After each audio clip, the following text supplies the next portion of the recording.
சுபான்ஷு சுக்லா உள்ளிட்ட 4 வீரர்களுடன் டிராகன் விண்கலம் பத்திரமாக கடலில் இறங்கியிருக்கிறது. இது தொடர்பான மேலும் விரிவான தகவல்களை எமது செய்தியாளர் பாண்டியராஜன் வழங்க கேட்கும். பாண்டியராஜன், விரிவான தகவல்களை பதிவு பண்ணுங்க. 26ஆம் தேதி சர்வதேச விண்வெளி மையத்திற்கு ஆக்சியம் 4 என்கின்ற திட்டத்தின் மூலமாக டிராகன் விண்கலத்தில் 4 இந்திய விண்வெளி வீரர் சுபான்ஷு சுக்லா உட்பட 4 விண்வெளி வீரர்கள் சர்வதேச விண்வெளி ஆய்வு மையத்திற்கு சென்றிருந்தார்கள். அங்கு தங்கி அவர்கள் 14 நாட்கள் ஆய்வுகளை மேற்கொண்டார்கள். கிட்டத்தட்ட அந்த பயணம் என்பது 20 நாட்களை நிறைவு செய்திருக்கிறது. அதாவது 18 நாட்கள் அவருடைய பயணம் மற்றும் அங்கு அவர்கள் ஆய்வு மேற்கொண்ட நாட்கள் எல்லாம் சேர்த்து 20 நாட்கள் இன்றுடன் நிறைவடைந்திருக்கிறது.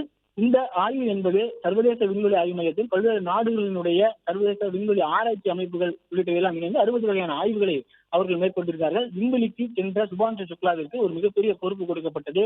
இந்தியாவினுடைய விண்வெளி ஆராய்ச்சியில் மிகப்பெரிய கனவு திட்டமாக பார்க்கக்கூடிய ககன்யான் திட்டத்திற்கு தேர்ந்தெடுக்கப்பட்ட முதல் விண்வெளி வீரராக சுபான்ஷு சுக்லா திகழ்ந்திருந்தார். அவருக்கு ஆக்சியம் 4 திட்டத்தின் மூலமாக சர்வதேச விண்வெளி ஆய்வு மையத்திற்கு செல்லக்கூடிய ஒரு வாய்ப்பு கிடைத்தது. அவர் அங்கே தங்கி 14 நாட்கள் ஆய்வு மேற்கொள்வதற்கான வாய்ப்பும் கிடைத்தது.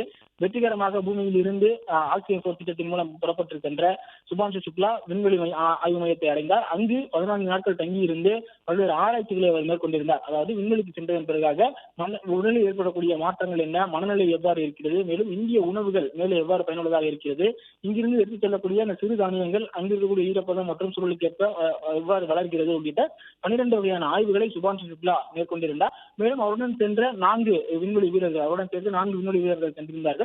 அவர்கள் 4 பேரும் 60 வகையான ஆய்வுகளை மேற்கொண்டிருக்கிறார்கள். அங்கு அவர்கள் மேற்கொண்டிருக்கிற ஆய்வுகளை முடித்து நேற்று மதியம் 4 மணிக்கு அவர்கள் பூமி நோக்கி அந்த பயணத்தை தொடங்கியிருந்தார்கள். வெற்றிகரமாக தற்போது விண்வெளி பயணத்தை நிறைவு செய்திருக்கிறார். சுபான்ஷு சுக்லாவை பொறுத்த வரைக்கும் ககன்யான் திட்டத்திற்காக இஸ்ரோவால் தேர்ந்தெடுக்கப்பட்ட ஒரு நபர். அந்த நபர் இங்கிருந்து அவர் சென்றிருக்கக்கூடிய ஒவ்வொரு அனுபவமும் அவர்தான் பைலட்டாகவும் செயல்பட்டிருக்கிறார். அவர் பெற்றிருக்கக்கூடிய அனைத்து அனுபவங்களுமே இந்தியாவினுடைய விண்வெளி ஆராய்ச்சியின் அடுத்த மைல்கல்லாக இருக்கும், அடுத்த படியாக இருக்கும்.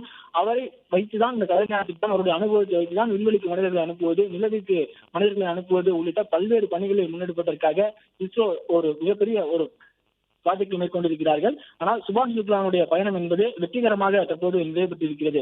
ஆனால் கடந்த சில மாதங்களுக்கு முன்பாக சுனிதா வில்லியம்ஸ் அவர்கள் விண்வெளி சென்று அவர் திரும்பக்கூடிய அந்த காட்சிகளை பார்த்திருந்தோம்.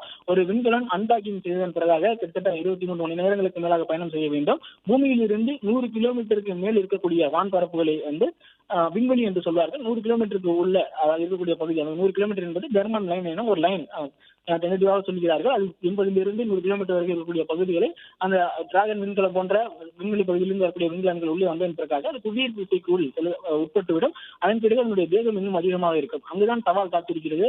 அந்த இடத்தில் அவருடைய வேகத்தை குறைக்க வேண்டும். அதன் பிறகு படிப்படியாக குறைத்து அவர்களை கடற்பரப்பிற்கு விடும் பொழுது எந்தவித பாதிப்பும் இல்லாமல் அவர்களை மீட்க வேண்டும் உள்ளிட்ட பணிகள் எல்லாம் சவாலாக இருக்கும். ஜெர்மன் லைனை தாண்டியதன் பிறகாக அதனுடைய வேகம் புவியீர்ப்பு விசைக்கு எதிராக செயல்படுத்தக்கூடிய 2 இன்ஜின்களை பயன்படுத்துவார்கள். அந்த இன்ஜின் மூலமாக அதனுடைய வேகம் மட்டுப்படுத்தப்படும். அதன் பிறகு 2 பாராசூட்டுகளை விரிவடை செய்வார்கள் வளிமண்டல பகுதிக்குள். கீழ் நோக்கி வேகமாக வந்திருக்கும் பொழுது பாராசூட் விரிவதன் காரணமாக காற்றினுடைய அழுத்தம் பாராசூட்டை மேல் நோக்கி தள்ளும். அதன் காரணமாக அதனுடைய வேகம் மட்டுப்படுத்தப்படும்.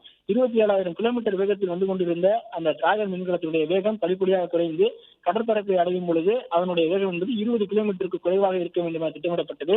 அதே போல 2 பாராசூட்டுகள் அந்த ஜெர்மன் லைனை தாண்டியதன் பிறகாக விரிவடைந்தது. அதன் பிறகு மேலும் இருக்கக்கூடிய பாராசூட்டுகள் விரிவடைந்தது. அதனுடைய வேகம் என்பது திட்டமிட்டபடியே 20 கிலோமீட்டருக்கு குறைவாக இருந்தது. அப்பொழுது கலிபோர்னியா மாகாணத்தில் இருக்கக்கூடிய அந்த கடற்பரப்பில் அந்த விண்கலம் என்பது சற்று முன் அந்த பச்சை நிற ஒளியுடன் வெற்றிகரமாக அந்த கடற்பரப்பை அடைந்திருக்கக்கூடிய அந்த காட்சிகளை நாம் பார்த்திருந்தோம். பிளே ஸ்டோர் மற்றும் ஆப் ஸ்டோரில் இருந்து பாலிமர் செயலியை QR கோடு மூலம் பதிவிறக்கம் செய்யுங்கள். செய்திகளை உடனுக்குடன் பெறுங்கள்.